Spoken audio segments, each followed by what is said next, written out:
Manusia melihat apa yang di depan mata, tetapi Tuhan melihat hati. Saudara, kita cuma lihat di depan mata, tetapi Tuhan melihat hati. Penting buat kita hari ini menyadari bahwa apapun yang kita lakukan, kekristenan kita hebatnya seperti apa, kalau hati ini tidak beres di hadapan Tuhan, maka semuanya menjadi sia-sia. Saudara, dalam hidup ini kita pasti akan tentu mengalami banyak proses ya, dengan teman, dengan sesama, dengan keluarga. Saya masih melihat ada banyak orang-orang Kristen yang hidup dalam kepahitan. Mereka hidup dalam iri hati yang dibiarkan akhirnya menjadi kebencian, menjadi sakit hati, lalu putus hubungan persaudaraan, putus hubungan pertemanan hanya karena sebuah kebencian, sakit hati atau iri hati yang kita biarkan begitu saja. Kami mengucap syukur Tuhan buat hari ini. Terima kasih Bapa buat semua pemeliharaan, buat semua berkat-berkat dalam hidup kami.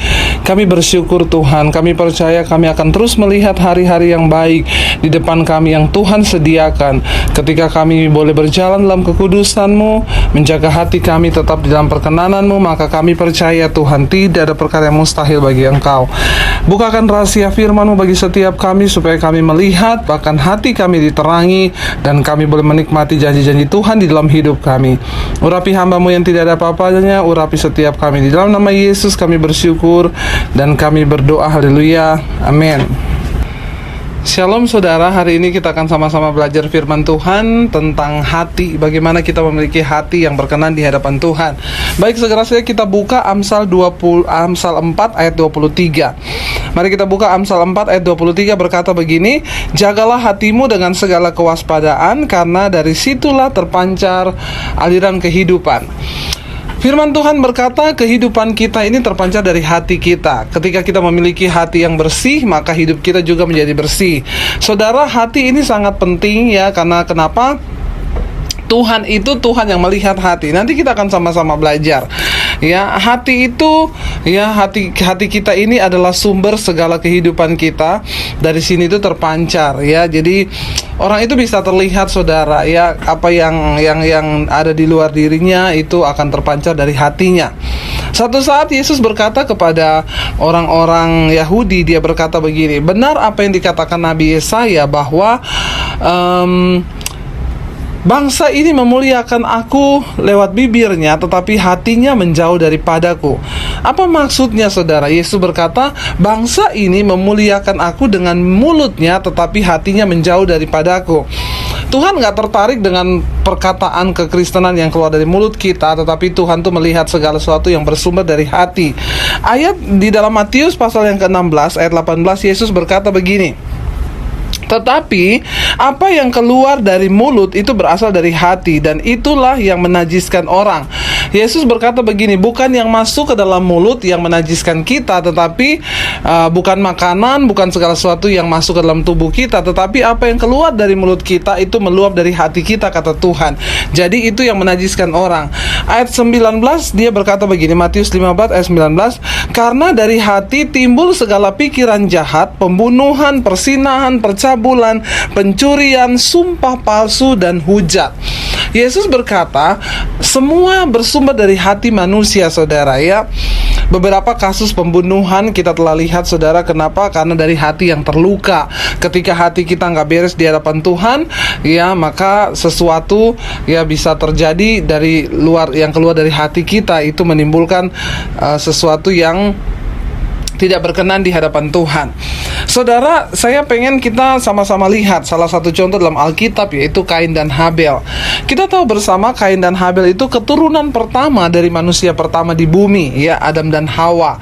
Lalu saudara, ketika pertama kali bayangkan, saudara bisa bayangkan manusia pertama yang ada di dunia itu sudah terjadi pembunuhan, saudara. Ya, kita tahu bersama Alkitab berkata ketika mereka mempersembahkan korban, Kain mempersembahkan korban, Habel juga mempersembahkan korban. Dan Alkitab berkata Tuhan mengindahkan persembahan Habel, tetapi dia tidak mengindahkan persembahannya Kain. Lalu apa yang terjadi? Kita tahu bersama Alkitab berkata lalu timbul iri hati. Ya, perhatikan baik-baik. Kain iri terhadap Habel yang persembahannya diterima oleh Tuhan. Padahal kan bukan salahnya Habel, saudara. Kenapa Habel persembahannya diterima lalu Kain tidak diterima? Yaitu kan persoalan Tuhan yang yang menilai ya bagaimana hati Habel dan hati Kain, saudara. Ya, akhirnya Alkitab berkata, ketika Kain melihat persembahan Habel diterima oleh Tuhan, lalu dia menjadi iri hati. Perhatikan, dari iri hati lalu dibiarkan terus ya, ada perasaan iri hati yang timbul dalam hatinya Kain, dibiarkan terus lalu menjadi sakit hati. Dari iri hati menjadi sakit hati, lalu menjadi sebuah kebencian. Saya baru mengerti, saudara, Yesus berkata dari hati itu timbul, bahkan pembunuhan itu timbul dari hati. Kenapa, saudara? Karena Yesus pernah berkata begini, barang siapa yang membenci sesamanya manusia, dia adalah pembunuh manusia. Ya, perhatikan baik-baik. Orang yang sakit hati kepada orang lain itu adalah benih pembunuhan, saudara. Lalu, saudara, dalam Kejadian 4 ayat yang ke-6, firman Tuhan kepada Kain. Jadi Allah ini datang sama Kain ketika Kain lagi sakit hati ya. Tuhan bilang begini, Kain, mengapa hatimu panas dan mukamu muram? Perhatikan baik-baik. Orang itu kalau hatinya panas, mukanya itu pasti muram ya. Saudara perhatikan, semua yang ada di dalam hati manusia itu, semua yang ada dalam hati kita, yaitu bisa mempengaruhi apa yang ada di luar kita. Tuhan berkata kepada Kain, lihat ya, kenapa hatimu panas sehingga mukamu itu muram? Saudara, yang di hati mempengaruhi yang di luar. Makanya saya suka bilang begini, ibu-ibu, Anda mau operasi plastik juga berapa kali operasi plastik, Anda mau lakukan kecantikan seperti apa, semua itu berawal dari hati kita. Kalau hati kita jahat, kalau hati kita penuh dengan kekotoran, hati kita penuh dengan iri hati, sakit hati, maka percuma. Kenapa? Karena contohnya Kain. Tuhan berkata, Kain, lihat, kenapa hatimu panas? Karena hatimu panas, mukamu jadi muram. Ya, lalu Tuhan berkata kepada Kain begini, apakah mukamu tidak akan berseri jika engkau berbuat baik? Tetapi jika engkau tidak berbuat baik, dosa sudah mengintip di depan pintu, ia sangat menggoda engkau, tetapi engkau harus berkuasa atasnya.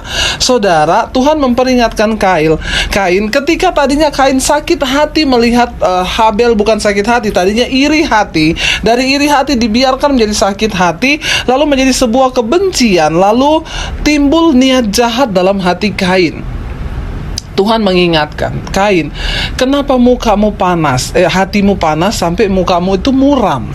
Saudara ya, lalu Tuhan berkata, kalau engkau hatimu itu baik, engkau rajin berbuat baik, maka mukamu pasti berseri-seri. Dari tampak luar saja Tuhan sudah tahu loh, kalau Kain itu sakit hati kepada Habel. Dari wajahnya muram, Tuhan tuh lihat bahwa hatinya itu panas, saudara. Dalam hidup ini kita akan mengalami ada banyak persoalan, kita akan mengalami banyak peristiwa dalam hidup ini, dan itu sangat berkaitan erat dengan hati kita.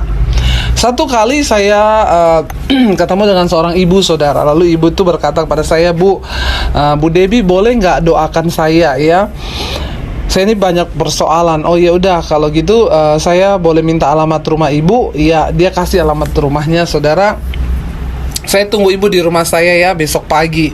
Oke, Bu, saya nanti akan datang ke sana. Sampai di rumahnya, saudara, saya ketok pintu ya. Keluarlah seorang ibu, saudara. Ternyata kakaknya dari ibu yang akan saya doakan gitu ya. Dia keluar, lalu dia tanya, saya bilang, selamat pagi.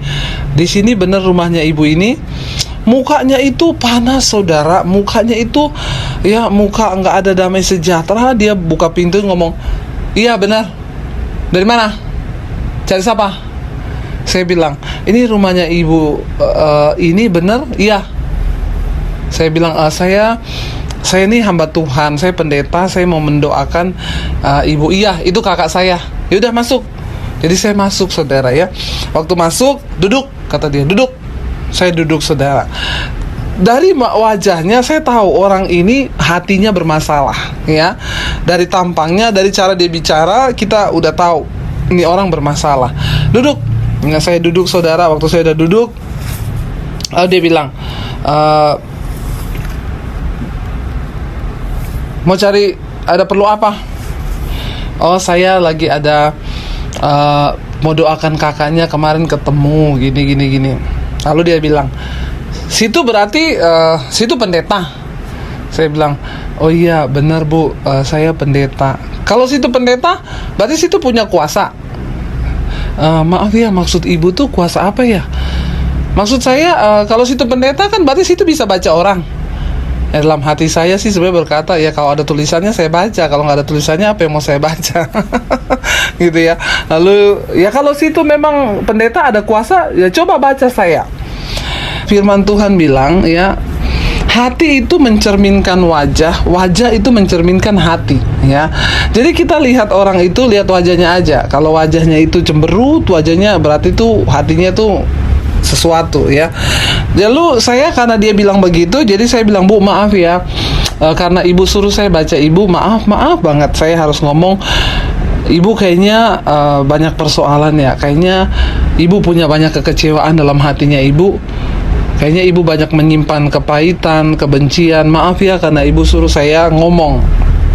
Lalu tiba-tiba waktu saya habis ngomong gitu, saya juga berjaga-jaga nih saudara ya. Saya lihat ini, saya berdoa dan berjaga gitu ya. Karena ini orang sakit hati begini, ya agak-agak kayak sakit jiwa juga ya saudara. Jadi waktu saya ngomong gitu, ya saya juga berjaga-jaga. Jangan sampai dilakukan apa-apa, ya saya ambil langkah 1000 lah ya. Jadi saya lihat ya, kalau dia dijamah Roh Kudus mesti nangis nih. Tapi kalau enggak, wah bisa melayang asbak nih di muka saya. Saya tunggu saudara, tiba-tiba dia diem, dia nunduk, lalu tiba-tiba nangis. Lalu tiba-tiba, iya Bu, saya tuh banyak masalah. Saya dikecewakan Bu, bukan sama orang lain. Saya dikecewakan sama keluarga saya sendiri, orang-orang yang terdekat sama saya. Waktu dia mulai nangis, saya tahu, yes, Roh Kudus bekerja. Akhirnya saya rangkul dia, saya rangkul ibu ini, lalu saya bilang, Ibu, Tuhan mengasihi ibu. Apapun ya yang pernah dilakukan oleh keluarga ibu, Tuhan sayang sama ibu dan kasihnya cukup. Dia nangis saudara, lalu saya berdoa buat dia, saya peluk dia, ibu rasakan kasih Tuhan, saya peluk. Ya lalu dia mengalami pemulihan, dia mengalami lawatan Tuhan setelah nangis, lepas semua plong yang ada dalam hatinya. Habis itu dia mulai tersenyum saudara ya. Dia bilang, Ibu terima kasih ya. Malah dia jadi pasien pertama saya, kakaknya belum selesai mandi. Ya Ibu terima kasih, dia bilang ya, saya rasa lega sekali. Jadi ibu ini karena dia mengalami banyak tekanan dalam hatinya, lalu dia tidak ada pelampiasan, gak ada yang layani selama ini. Dia juga mungkin tidak mengenal Tuhan dengan benar. Ya jadi itu disimpan. Bayangkan kepahitan, sakit hati, iri hati, kebencian yang disimpan, itu saudara akan melahirkan, akan menjadi sebuah karakter ya. Makanya ketemu dari mana? Siapa? Lalu siapa? Ya saya ngerti gitu ya. Lalu setelah selesai saya doakan, mulai senyum dia. Lalu dia mulai tanya, Ibu mau minum apa? Gitu ya. Mau minum kopi nggak Bu? Ya saya jawab aja iya. Ya kalau sekarang saya berani jawab saudara, iya Bu boleh kopi ya. Tapi kalau dia tanyanya gini, minum apa? Hah? Kopi apa teh? Jangan jawab saudara, nanti yang keluar kopi pakai sianida. Bisa mati ya saudara. Ya pentingnya hati. Yesus berkata, dari dalam hati itu timbul kejahatan, pembunuhan. Kita pernah tahu dulu ada kisah ya, seorang wanita yang membunuh sahabatnya dengan menaruh racun sianida dalam kopinya saudara. Kenapa itu bisa terjadi? Karena ada hati yang terluka, karena ada hati yang kecewa, karena ada hati yang terluka, lalu itu pembunuhan itu terjadi. Saya juga bahkan pernah melihat sebuah berita di televisi, ada seorang ibu yang nekat membunuh suaminya saudara. Padahal kalau lihat tampang ibu itu, dia bukan tipe yang kayak preman gitu ya, yang rambutnya apa, enggak. Ibu itu dia pakai jilbab ya, mukanya juga muka halus, bukan tampang pembunuh. Tapi ketika ditanya sama polisi, ibu kenapa rela bunuh suami ibu? Dia tikam pakai pisau dan akhirnya suaminya mati. Dia bilang, saya sakit hati. Kenapa? Karena suami saya berselingkuh ya. Lalu saya sakit hati, akhirnya saya bunuh. Saudara perhatikan, apa yang Yesus katakan itu benar. Yesus berkata, dari dalam hati itu bisa timbul pembunuhan. Kita lihat peristiwa Kain. Ketika Kain iri hati dengan Habel yang persembahannya diterima oleh Tuhan, maka dia membiarkan sakit iri hati itu berkembang menjadi sakit hati. Dan bukan cuma itu, akhirnya menjadi sebuah kebencian yang melahirkan pembunuhan. Yesus berkata, ya, jagalah hatimu dengan segala kewaspadaan, karena dari sanalah terpancar aliran kehidupan. Saudara, Tuhan itu Tuhan yang melihat hati kita. Apapun yang kita lakukan yang terlihat hebat di luar, semua akan kembali di hati. Tuhan menilai hati. Saudara, kita ingat ya kisah ketika Saul ditolak oleh Tuhan. Ketika Allah sudah menolak Saul karena dia tidak taat lagi kepada Tuhan. Lalu pada saat itu Tuhan berfirman kepada Samuel. Dia berkata, Samuel, aku telah mengangkat seorang yang berkenan di hatiku sebagai penggantinya Saul. Lalu akhirnya Tuhan menyuruh Samuel untuk pergi ke rumah Isai. Di sana engkau akan mengurapi seorang dari anaknya yang sudah aku pilih dan itu berkenan di hadapanku.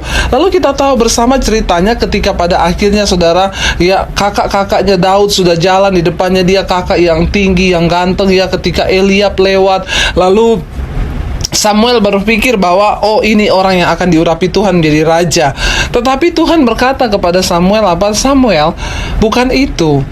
Manusia melihat apa yang di depan mata, tetapi Tuhan itu melihat hati. Di dalam 1 Samuel pasal yang ke-16 ayat yang ke-7, 1 Samuel pasal yang ke-16 ayat yang ke-7, firman Tuhan berkata begini, tetapi berfirmanlah Tuhan kepada Samuel, janganlah pandang parasnya atau perawakannya yang tinggi, sebab aku telah menolak dia.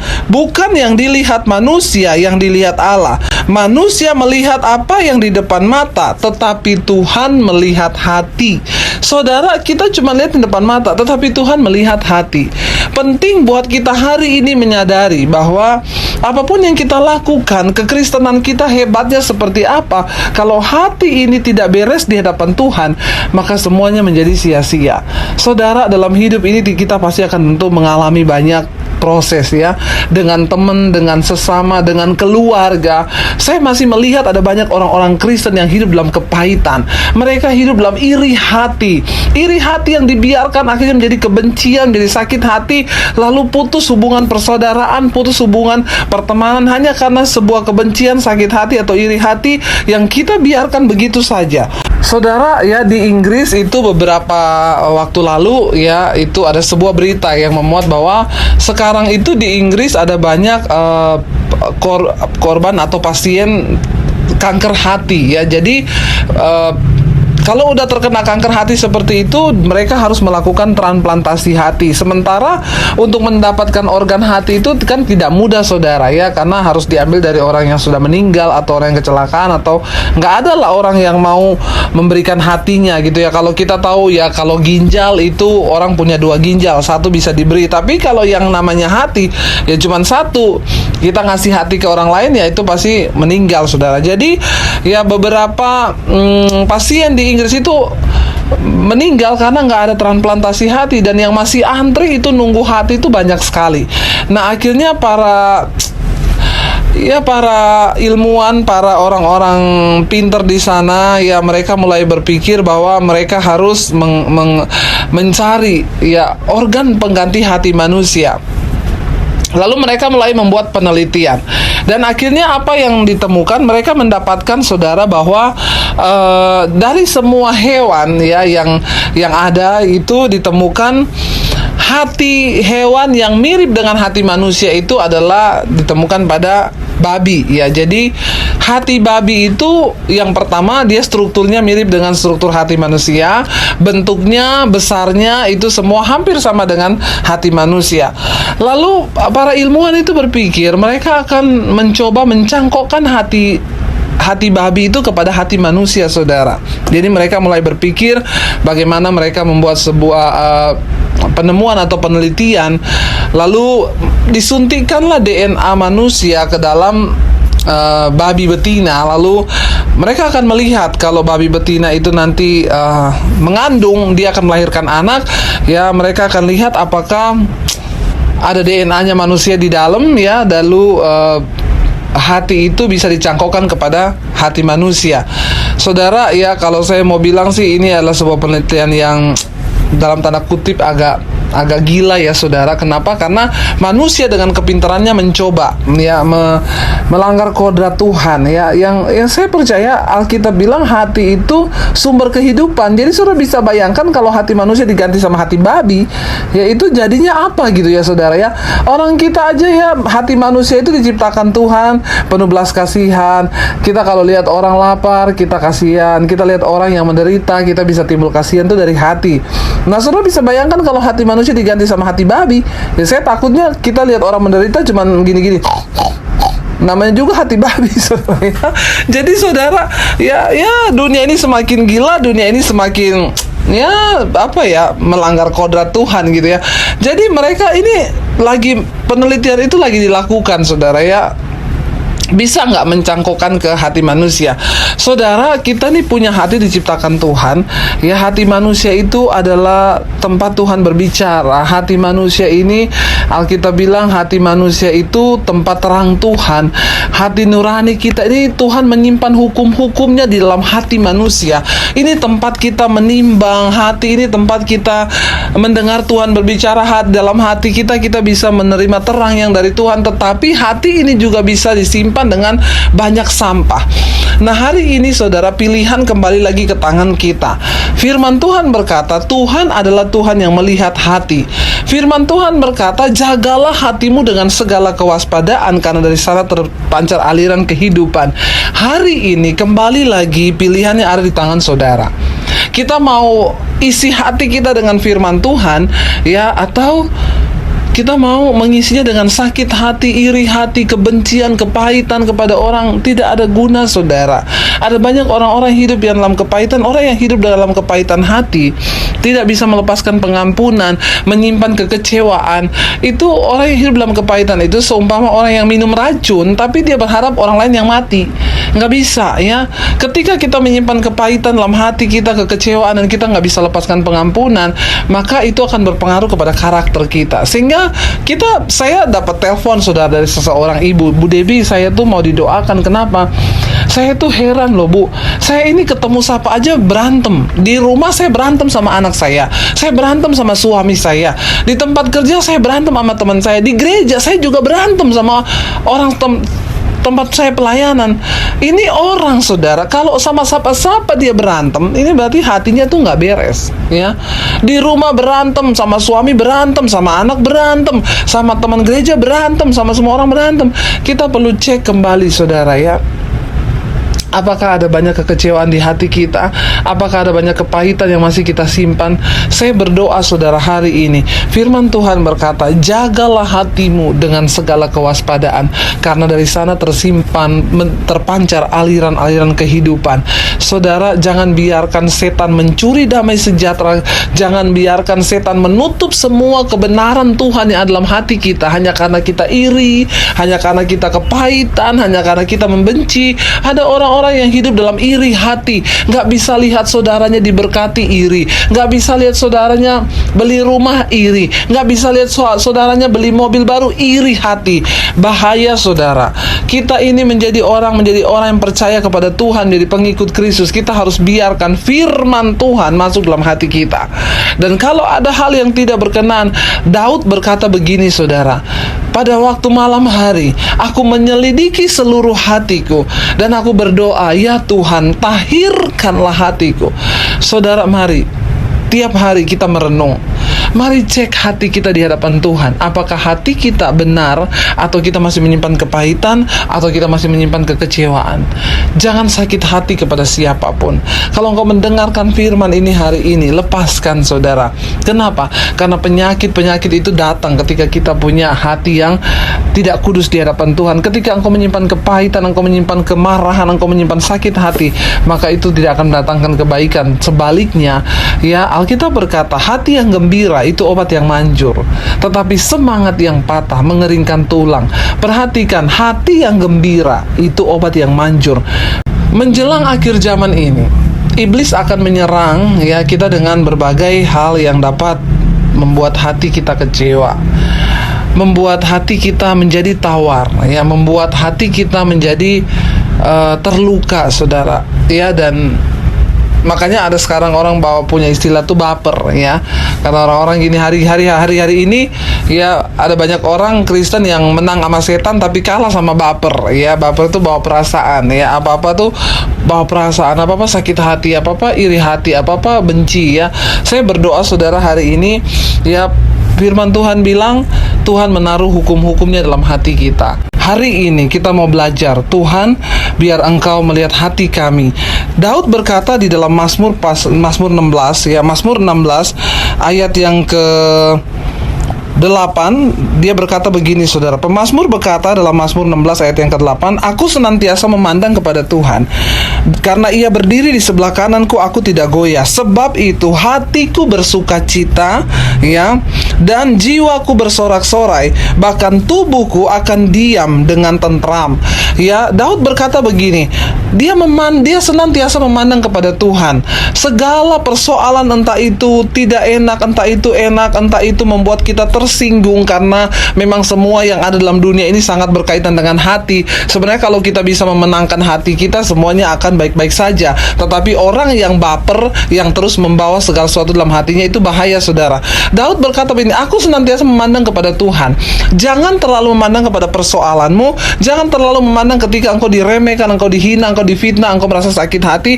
Buang segala sakit hati hari ini, saudara. Tanggalkan semua penyakit-penyakit hati kita. Kalau engkau mau berkenan di hadapan Tuhan, di sini kita mau seperti pemazmur. Dia bilang, aku senantiasa memandang kepada Tuhan. Apapun yang terjadi dalam hidupku, aku hanya mau pandang Tuhan, aku hanya mau pandang kebenaran Tuhan, dan aku mau mengabaikan, ya, apa yang ada di hati ini. Dia bilang, aku senantiasa memandang kepada Tuhan, sebab itu hatiku bersuka cita.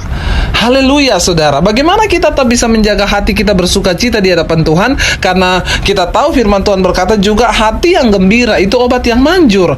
Ya, saudara, orang yang senantiasa gembira, bersuka cita hatinya, dia akan memiliki tubuh yang sehat, hidup yang sehat. Kenapa, saudara? Karena tadi ayat firman Tuhan di Amsal berkata bahwa, ya, jagalah hatimu dari segala kewaspadaan, karena dari hati itu terpancar kehidupan.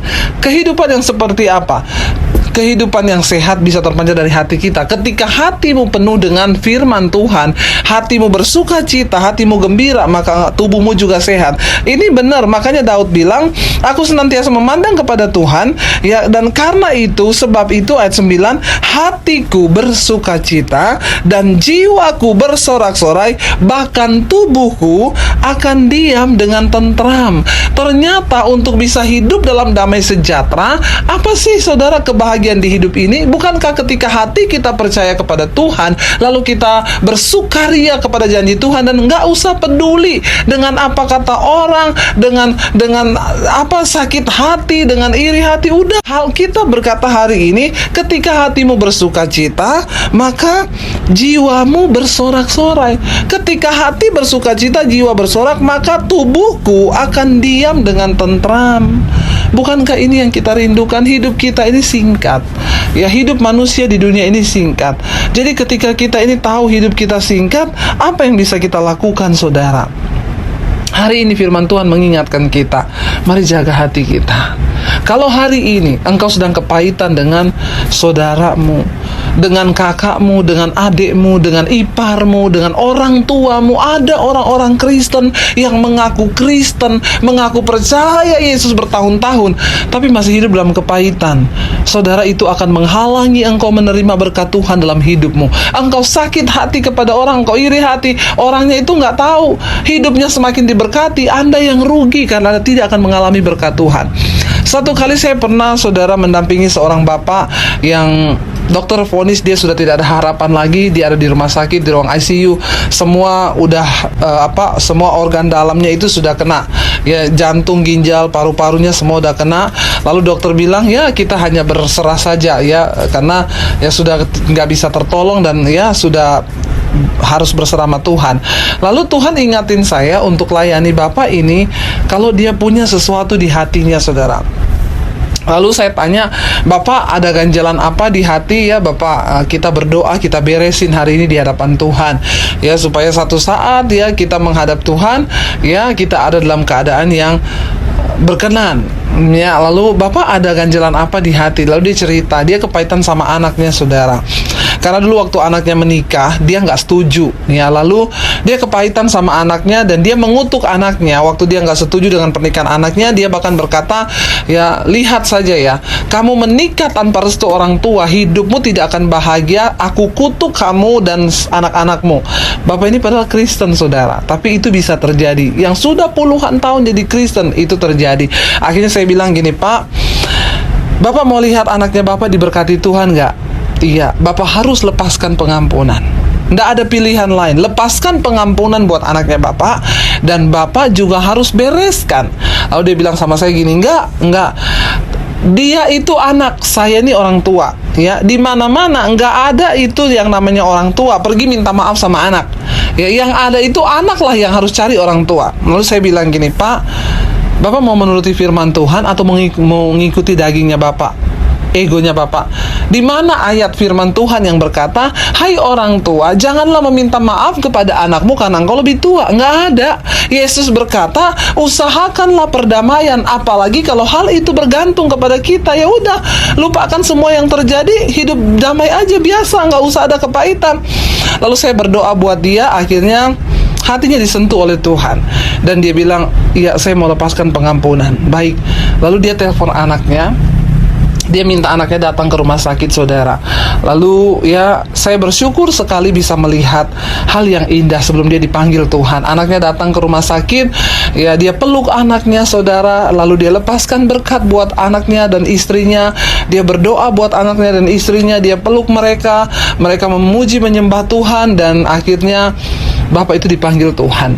Tapi satu hal yang menggembirakan saya adalah sebelum dia mati, sebelum dia menghadap, sebelum dia dipanggil oleh Tuhan, dia membereskan hatinya di hadapan Tuhan. Saudara, hari ini tidak ada yang mengetahui hati kita. Kenapa ayat itu berkata, jagalah hatimu dengan segala kewaspadaan?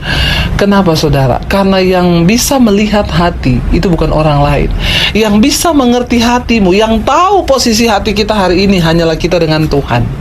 Hanya kita dengan Tuhan. Tidak ada orang lain yang tahu hati kita, tetapi hanya kita dengan Tuhan. Yang lain nggak tahu. Karena itu, kitalah yang harus menjaga hati kita. Saudara, engkau yang mendengarkan khotbah ini hari ini, dimanapun engkau berada, engkau yang tahu posisi hatimu sekarang. Kalau engkau punya kepahitan, kalau engkau punya kebencian, lepaskan, saudara. Punyalah hati yang bersih. Kenapa? Ingat, Kain membunuh Habel hanya karena iri hati. Tadinya karena iri hati berubah menjadi kebencian, lalu dia membunuh Habel, saudaranya. Semua yang jahat, Yesus bilang, berasal dari hati. Tetapi hati yang gembira itu obat yang manjur. Engkau akan bisa berbahagia dalam hidup ini ketika engkau isi hatimu dengan firman Tuhan. Tetapi ketika engkau mengisi hatimu dengan iri hati, kepahitan, dan sakit hati, maka engkau tidak akan pernah mengalami berkat Tuhan. Saya berdoa hari ini, biar kita semua mengetahui kebenaran ini, dan kita berdoa supaya Tuhan ikut menjaga hati kita. Tahirkan hati kami, Tuhan. Saya berdoa dan saya mengatakan kepada saudara dimanapun Anda berada hari ini, kita nggak punya pilihan lain. Kalau hidup kita mau berkenan di hadapan Tuhan, bereskan hatimu hari ini juga. Lepaskan pengampunan. Kalaupun engkau berkata, saya sudah tidak bicara dengan saudara saya sudah lama, kalau itu bergantung kepadamu, usahakanlah perdamaian saudara. Ya, tapi dia nggak mau. Kalau dia nggak mau, itu terserah dia. Tapi saudara sudah melepaskan pengampunan dan engkau berdoa buat dia, dan Tuhan mengerti hati kita. Bukan untuk kebaikan orang lain, tapi untuk kebaikan kita sendiri. Mari kita akan sama-sama berdoa. Saya mau berdoa buat saudara yang mendengarkan program ini. Kalau engkau masih termasuk orang yang sakit hati, engkau punya kebencian, engkau punya kepahitan, biar hari ini kita minta Tuhan lepaskan. Bapa, hamba berdoa Tuhan, buat semua, buat jemaatmu, buat anak-anakmu Tuhan, yang sudah mendengarkan pesanmu yang kau sampaikan hari ini. Tuhan, kami mau memiliki hati yang berkenan di hadapan Tuhan. Karena itu kami berdoa hari ini Bapa, engkau melihat hati kami. Kalau ada yang tidak berkenan, kalau ada yang masih menyakiti hatimu Tuhan, kalau engkau dapati hati kami tidak beres hari ini, kami berdoa mohon pengampunanmu Bapa. Engkau yang melihat hati kami. Kalau engkau dapati dalam hati ini kami masih menyimpan kesalahan orang lain, kami benci kepada orang lain, atau kami suka iri hati melihat hidup orang lain yang diberkati atau lebih daripada kami, ampuni kami Tuhan. Tapi biar hari ini kami berdoa, biar kuasa Roh Kudus-Mu masuk dalam hidup kami dan hati kami.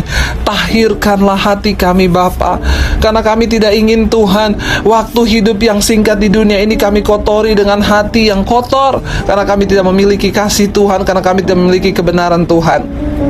Firman-Mu berkata, Engkau telah menaruh hukum-hukum-Mu dalam hati kami. Dan karena itu Tuhan, kami mau berdoa hari ini, kuduskan dan tahirkan hati kami. Ambil semua hal yang mencemarkan hati kami Tuhan. Kami mau melepaskan pengampunan, kami mau melepaskan kekecewaan, bahkan kami mau buang jauh-jauh iri hati dari hidup kami. Tolong kami Roh Kudus, Engkau yang bisa membuat hati kami berkenan. Kami mau Tuhan, dan kami tahu Tuhan tidak mencari orang yang mampu, tapi Tuhan mencari orang yang mau. Terima kasih Bapa, kelegaan hari ini menjadi milik bagian kami. Ketika hati kami bersuka cita, maka tubuh kami diam dengan tentram dalam damai sejahtera-Mu. Terima kasih Bapa, hanya di dalam nama Tuhan kami Yesus Kristus kami sudah berdoa dan kami mengucap syukur dalam nama Yesus. Haleluya. Amin.